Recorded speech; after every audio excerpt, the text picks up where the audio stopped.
If you're off the grid and you rely on solar, hydro, or wind power to charge your batteries, more than likely there are days when it's just not going to be enough and you're going to have to rely on some kind of generation from either a diesel or a gas type of a generator. And we're going to talk about those today. Yeah, we're going to go over a few key points so you can make the best decision based on the facts. We're going to go over portability, maintenance, infrastructure, fuel storage, and most importantly, the long-term cost. All right, let's settle this. Hey guys, my name is Jordan. I'm going to be defending the gasoline generator. I've been running these things for 15 years and have a whole graveyard of them to prove it. I'm Rick, and I'm representing the diesel generators. Been running one of these for over 20 years and have over 20,000 hours on one. All right, before we get started, we have a few disclaimers to make. When we talk about gas generators, we're talking about little residential portable generators like this. And diesel generators are 1800 RPM. And when we reference gasoline at any point, we're talking about 87 octane unleaded gas. We do not have any ethanol blends here in Alaska, so if you live in an area that does have ethanol in their gas, you'll have to take that into consideration for yourself. We've had gas generators break as soon as 100 hours and some last as long as 3,000 hours. And from our experience, we're just going to put an average lifespan of 2,000 hours on the portable gas generators and 20,000 hours for the diesel generator. All right, so first thing, portability. All right, easy win for Team Gas. Start off with this little 1,000-watt Yamaha. These things are lightweight and portable, so let's see how much this thing weighs. What's it say there? 29.66. All right, easy. Now, when you start getting these bigger generators, like this guy, a little heavier. This one has wheels, but as you can see, cheap generator, cheap wheels. So one wheel doesn't work too good. But let's see how much this thing weighs. What's it say? 87.92. Holy smokes. It kept going up and down. Okay, close enough, ballpark. 86 pounds. Should just look in the manual. But that's more fun. How portable is yours, Mr. Diesel? Well, how about this?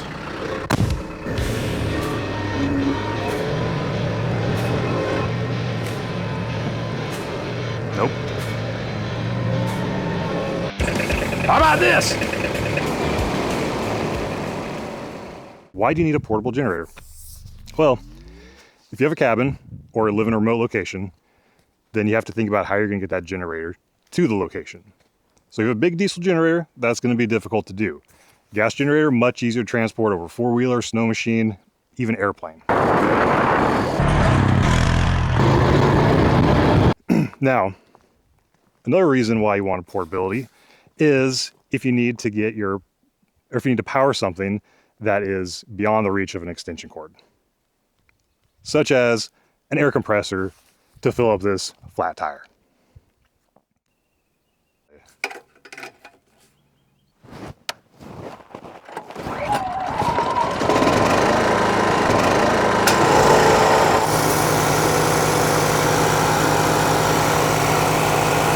All right, when it comes to maintenance, these open frame generators are by far my favorite. From the front, look like any other generator. But let me spin this guy around and show you. Open frame, just as the name suggests. You got your recoil starter right here, which that is important. We'll get to that in a minute. Air filter.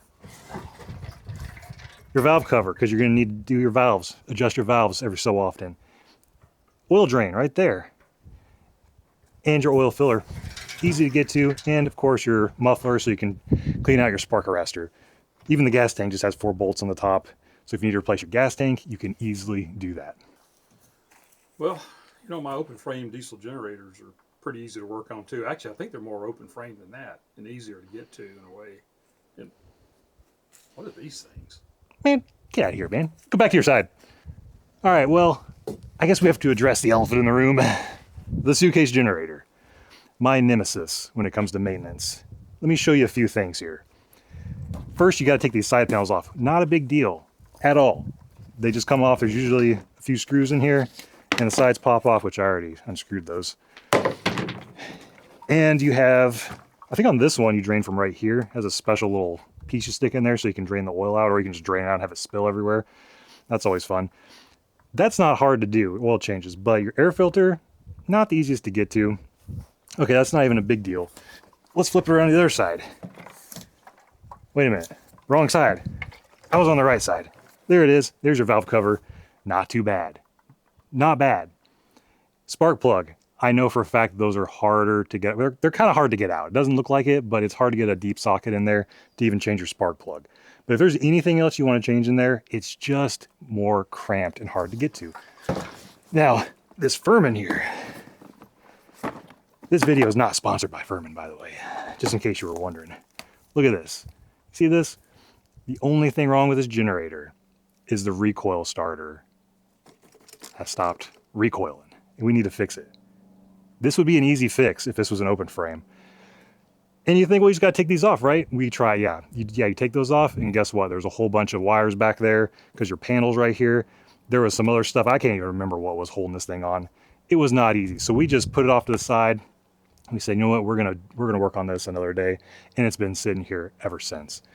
So when maintenance is not easy to do, maintenance is less likely to get done. Do you even know how to work on a diesel? You got your radiator, you got your air filter in here, you check your oil here, you have your oil filter here, your oil drain plug is down here, right here's your fuel filter, this is an electric fuel pump right here. That's about all there is to it. It's all on the same side, easy to get to. Yeah, but beyond just doing your basic maintenance, what do you do if it breaks? Well, if it breaks, you have three options. Well, you're gonna fix it yourself, you're gonna load it onto a truck and take it somewhere, or you're gonna call a mechanic to come out and fix it. That's about all you can do. All right, on to the sound test. Now, this is where the suitcase generator is gonna shine, and where the open frame is probably gonna struggle because they are inherently loud. But we're gonna do a test and see. We're gonna do 15 feet off to the left, off the back, and off the front, and we're gonna see how loud they really are. And this is something to take into consideration if you have neighbors close by. We don't, so I really don't care, and it doesn't bother me because I can't hear it inside of our house that well. But if you do have neighbors, this could be a big consideration, or if you're even camping.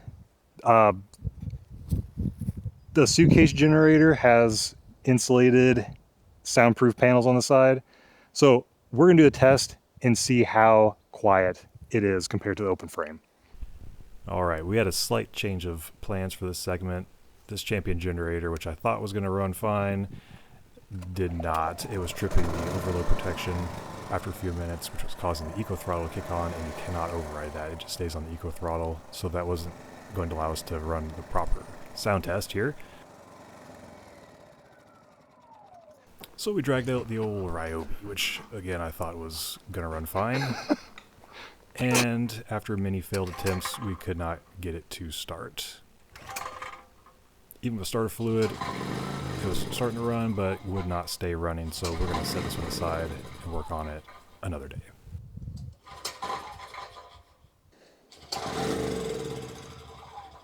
And we finally pulled out a known generator that does run. And this is a Champion 3500 watt open frame inverter generator.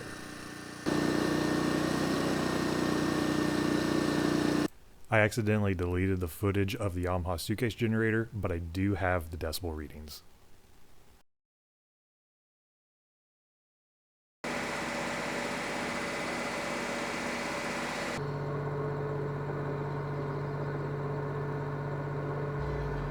All right, for a diesel generator, you can house them indoors or outdoors. Let's look at the indoor situation first. This is in a two-car garage. It's insulated and is protected from the elements, the weather, from everything.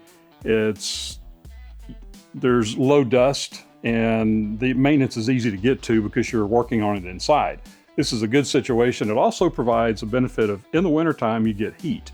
And the reason that's important is because the generators up here don't normally run unless it's cold weather, where it's cold and cloudy, and you really appreciate the heat. And with that said, let's go take a look at an outside generator that's kind of a portable generator that is going to be a little different situation. Okay, if you need your generator to be outdoors, you don't have a place inside to put one, these portable generators work pretty good. And we have one, it's a 6 kilowatt Kubota engine generator, and we're gonna take a look at it right here. You can trailer these things around, leave them outside, but they do face challenges because it's gonna be cold. Again, typically where we are, when it's cloudy, it's cold. So that means you're gonna have a little bit harder time starting it, and you're gonna rely on your glow plugs. And also this one has an engine block heater that plugs in to warm it up so you can actually start it. These things will start in sub-freezing temperatures. You just have to keep that in mind. And also your fuel, make sure you use the right fuel additive because diesel fuel will gel. Otherwise, these are the same as the generator we just looked at inside the Northern Lights. You have this is a 3-cylinder diesel Kubota, and you have your alternator on the back, your generator on the back, control panel here. All your plug-ins are either up front or on the side, and they work. All right, so gas generators need to be run outside. It's not safe to run them inside, even if you have an exhaust pipe running out. Just, you have a gas leak and you're gonna have some problems, okay? It's a very volatile fuel. So I'm sure there's people out there that say that they run them inside their garages or enclosed buildings, but I don't feel comfortable doing that. So that's why I have this little shed for my generator. And the main purpose is that you just keep it covered from the rain and the snow in our case. So it doesn't need to be elaborate, but just adequate. And this one is just barely adequate. It actually could be quite a bit bigger, but it does the job. So that way when I'm fueling it up, as you can see right now, it's raining.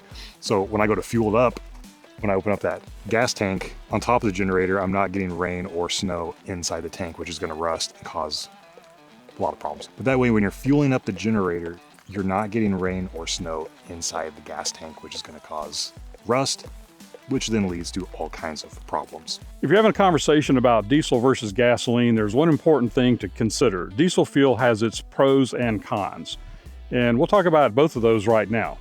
Now, the fuel that we have, we're storing it in a 1,000-gallon tank. So the shelf life is something that's really important on the diesel fuel conversation. And we've seen some very interesting numbers on there. The companies that are, the fuel companies might tell you, oh, you got to use it between 6 and 12 months because it can develop algae and sludge and all kind of stuff. However, we're here to tell you that through anecdotal evidence that we've uncovered and our own experiences, that doesn't seem to be the case. I mean, we've heard of people using this stuff for up to 10 years old, and it's never really caused a problem. It just doesn't seem to go as bad. You may have different experiences, but that's what we've experienced. So as far as some more of the pros on diesel, it's transportation. Transportation is a lot easier because diesel is combustible, not flammable like gasoline. So the kind of containers and the way you can transport it is a little bit easier for diesel. Now, there is a problem with diesel on the con side, and if you're in a colder climate like we are, well, gelling can be a problem because I think it's below 20 degrees Fahrenheit when they say the diesel fuel can start having little problems. So we use an additive for ours.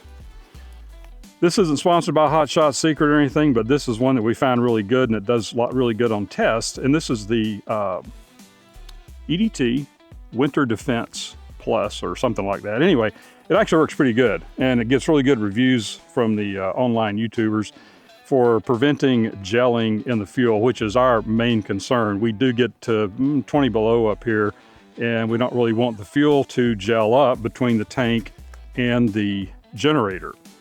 And one place that you can have a problem is if you ever have a problem with the gelling in your diesel, our tank goes into a building and there's a fuel filter in the building. And for some reason, the only time I've ever had gelling problems with diesel fuel has been in the fuel filter. So if your filter's like ours inside, well, you're gonna kind of eliminate that risk, but you do want to filter this stuff because after a long time, you have no idea what's gonna be in this tank. So with diesel fuel, you have less concern than gasoline with your long-term storage. Just be sure to put something in it as an additive for your anti-gelling, and also if you want more lubricity and all that with your engine. And be sure to check your filter off and check it for water.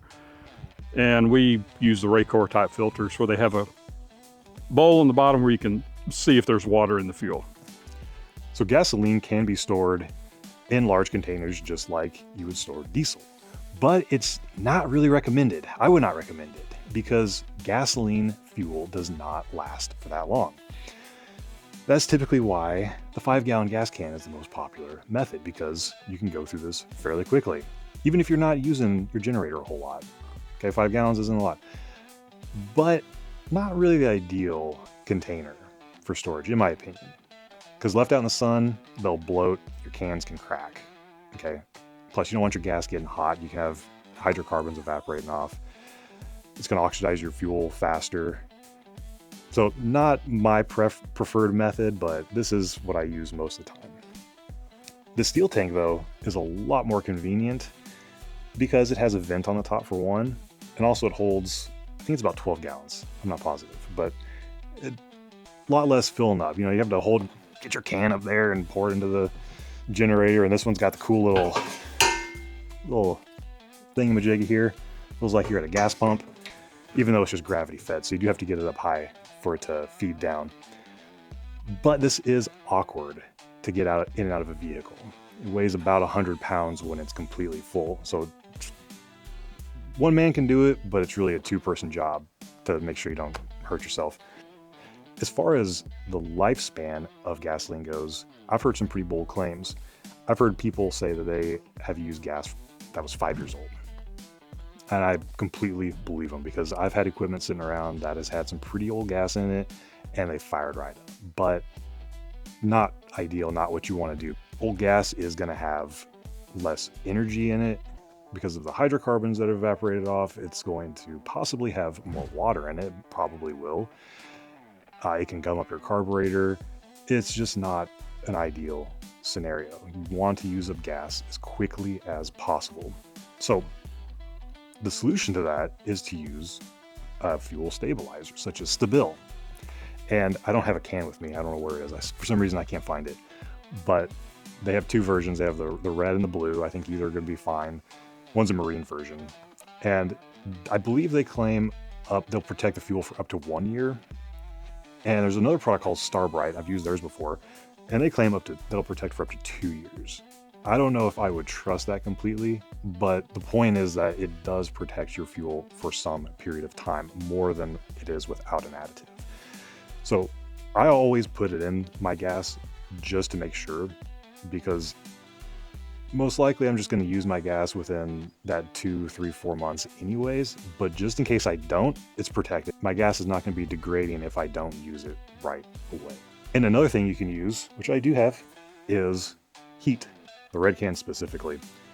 Cleans your injectors, which obviously no injectors in generators, at least the ones we have. But I'm sure it does help keep your carburetor a little bit cleaner.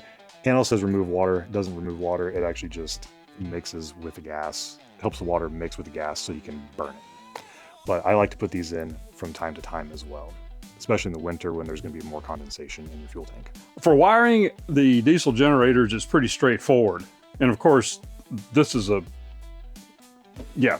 don't know whose this is. It was done over 20 years ago, but it shows you the basics. It's got, off of the generator, you just have 2 wires, basically your hot and your neutral. And these are control wires for oil pressure and temperature for shutoffs in case you need that. So pretty much your hot goes up into this box. We're running through a circuit breaker, and your neutral goes into the box, running through the circuit breaker. Very easy, and it's kind of out of the way. And that's the simplicity of the diesel generator. Just a couple of wires, nothing to plug in, nothing to come loose. Who needs to wire up that box?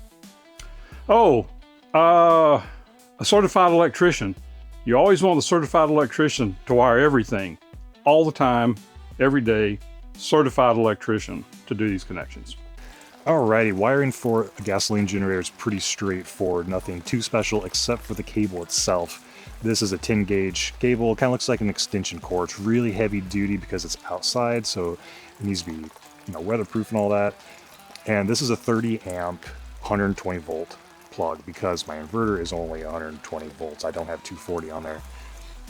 Something to consider, even though this should seem pretty obvious, this is a point of failure with your plugs, because taking them in and out, you could eventually have a failure point on these plugs, so you may have to replace those at some point. And also when they're plugged in, just remember, animals or kids could trip over this and pull it out, could break it possibly. So just something to consider. Running inside the house, It's going to be just like a diesel generator, just wired right into your electrical box. There's no difference there at all. All right, in this segment, we're going to pull a whiteboard out and do a cost analysis.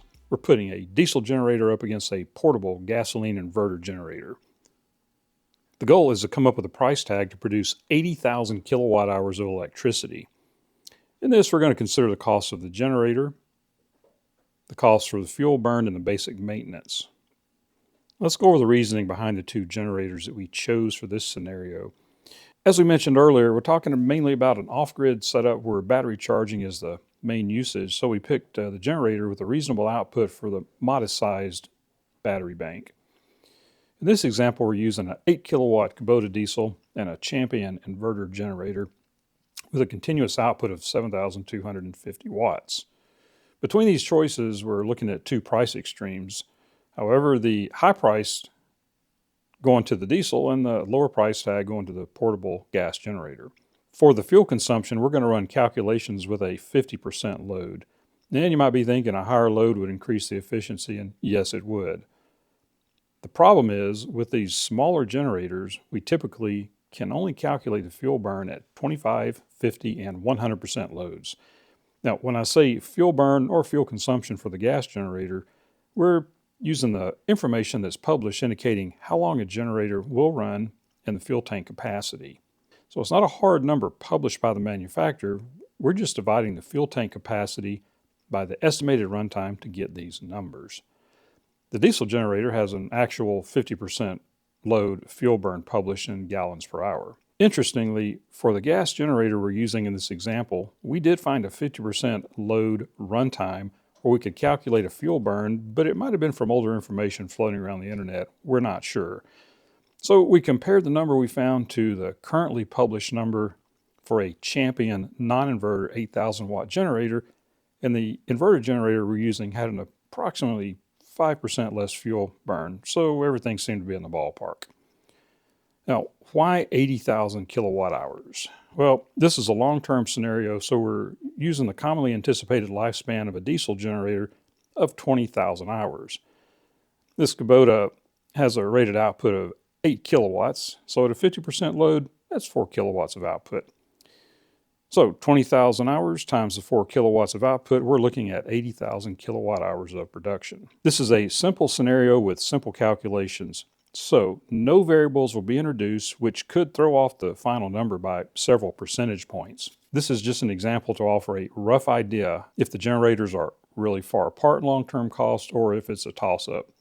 We think you'll find the end results interesting as we did. So let's start with the gallons of fuel required to get the 80,000 kilowatt hours of production. On the Kubota, that's an 8 kilowatt output, 50% load, it uses 0.42 gallons per hour. We divide 0.42 by the 4 kilowatts of output, and it gives us 0.105 gallons per kilowatt hour. The Champion 7,250 watts at 50% load is 3,625 watts, or 3.625 kilowatt hours. Now, the fuel burn that we calculated from the tank size and runtime was 0.66 gallons per hour. Divide that by 3.625 kilowatts of output, that's 0.182 gallons per kilowatt hour. All right, let's go down to the gallons of fuel required. The Kubota 80,000 kilowatt hours times 0.105 is 8,400 gallons of fuel. And the price we're using in May 2025 for our region, diesel is $3.50 a gallon, so grand total of $29,400. The Champion is 80,000 kilowatt hours by 0.182 gallons per kilowatt hour equals 14,560 gallons times a slightly lower price for gasoline in our region, $3.25, equals $47,320. Now, maintenance. The Kubota diesel has a 200-hour oil change interval, so that's 100 oil changes with an oil and filter change. The price per quart for oil, we're using $5. So it takes 5 quarts of oil. That's a $25 oil change. And $25 times the 100 changes is $2,500. The oil filters run us about $10. 100 oil filters equals $1,000. The air filters, those should be changed around a 500-hour interval, so that's 40 air filters at $20 a piece, $800. Antifreeze, we're going with a 1,000 hour oil change interval, so 20 changes. And at $30, that's $600. For the gas generator, we have to do a little different calculation here because 3.625 kilowatts per hour, it's going to take a little longer than 20,000 hours to get to our 80,000 kilowatt hour output. So we're dividing 80,000 by 3.625 kilowatt output. That gives us 22,068 hours of runtime. We're going to round it down to 22,000 hours. Now the oil change intervals are 50 and 100 hours, but we're going with the 50 hour. That's some more conservative and should make your engine last a little bit longer, and that's for harsh conditions. So 22,000 hours divided by the 50 hours is 440 oil changes. Now the generator takes 1 quart per change, so that's 440 times $5 is $2,200. Spark plugs, we're looking at changing every 250 hours, so that's 88 spark plugs at approximately $5 each, $440. Air filters, typically they're foam. You can wash and reuse, so no extra charge there. So the total for the gas generator is $2,640. Now the big question, how many gas generators? Well, this has the potential to be rather controversial, and as we mentioned earlier, we're going with what we've experienced since 2005 and information we've picked up over the years on different forums, which, well, may or may not be exaggerated by sources that we really cannot verify. We're just looking for common trends in the information. For the portable type gas generators, we've seen comments indicating time before failures from a few hundred hours all the way up to 30,000 hours. Now, if you're in the 30,000 hour club on a portable gas generator, please leave a comment on how you do it. Now, one thing that's notable to us is we've had as many fail due to problems with the electrical components as have failed to engine problems. So with the portable gas generators, we're going to use an average of 2,000 hours before some sort of failure of engines or electronics. Now let's do the big ground total wrap up here. Okay, so let's see how many of the gas generators it's going to take. First, that's 22,000 hours of runtime, and we just divide that by the 2,000 hour time before failure, so we get 11 generators.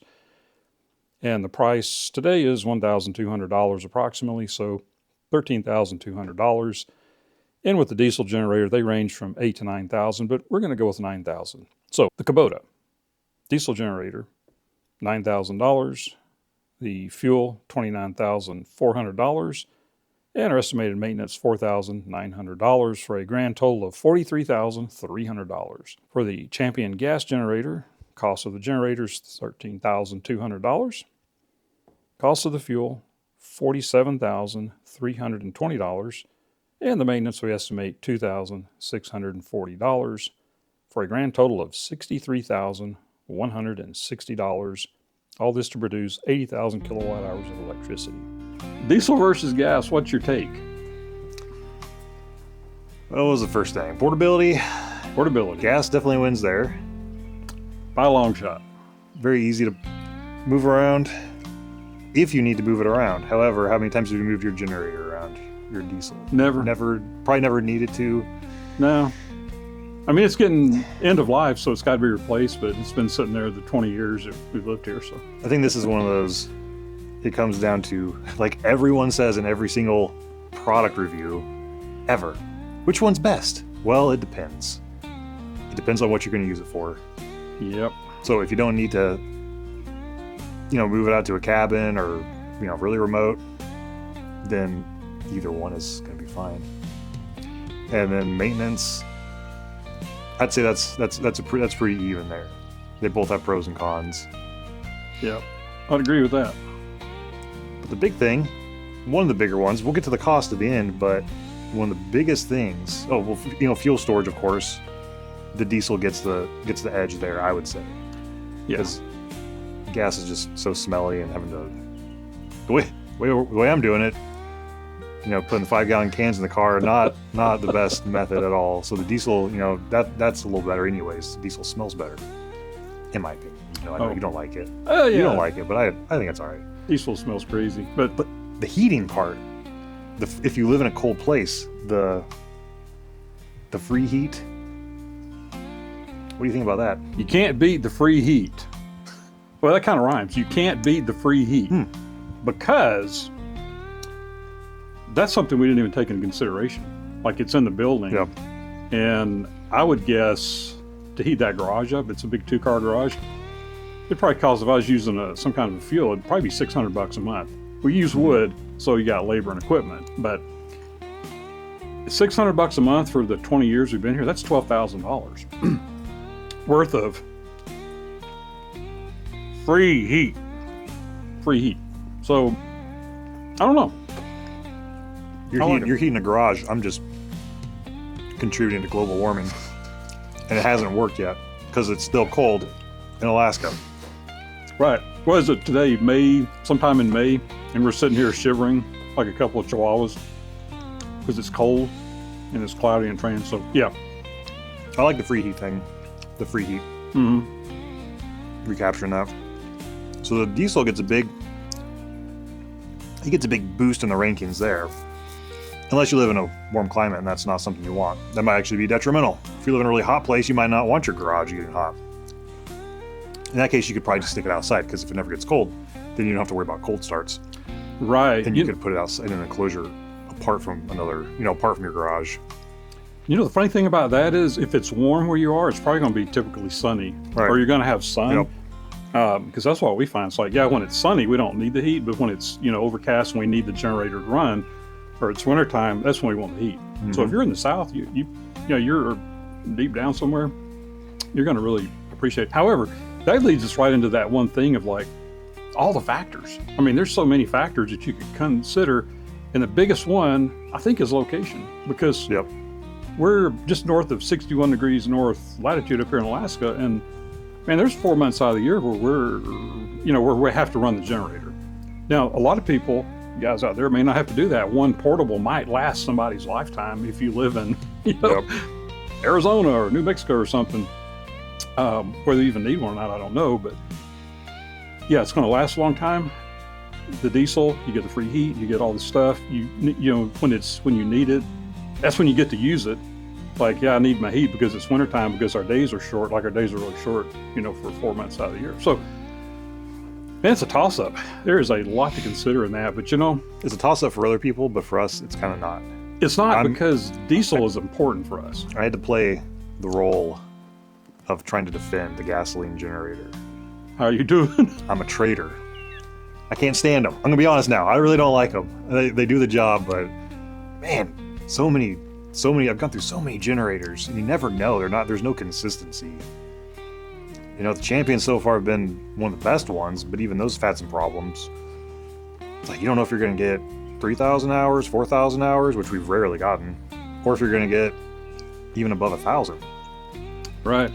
So having a diesel, you could have a bad one there, but it's just a little bit more consistent. Yeah. They're more industrial, heavy duty. So the cost. The main thing is the cost. How much more you spend on a gas generator is pretty substantial. Yeah. We ran those numbers.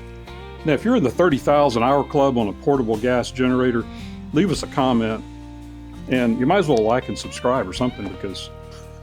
Leave a comment first. Let us know, was this a ridiculous video? Did you find anything useful in this video? Or were we just babbling like, I don't know what? Were we making any sense? So leave a comment first. Like, subscribe, do all that cool stuff. Join us on our Patreon, subscribe, star, buy me a coffee, because we need some more bacon. We depleted our bacon sources.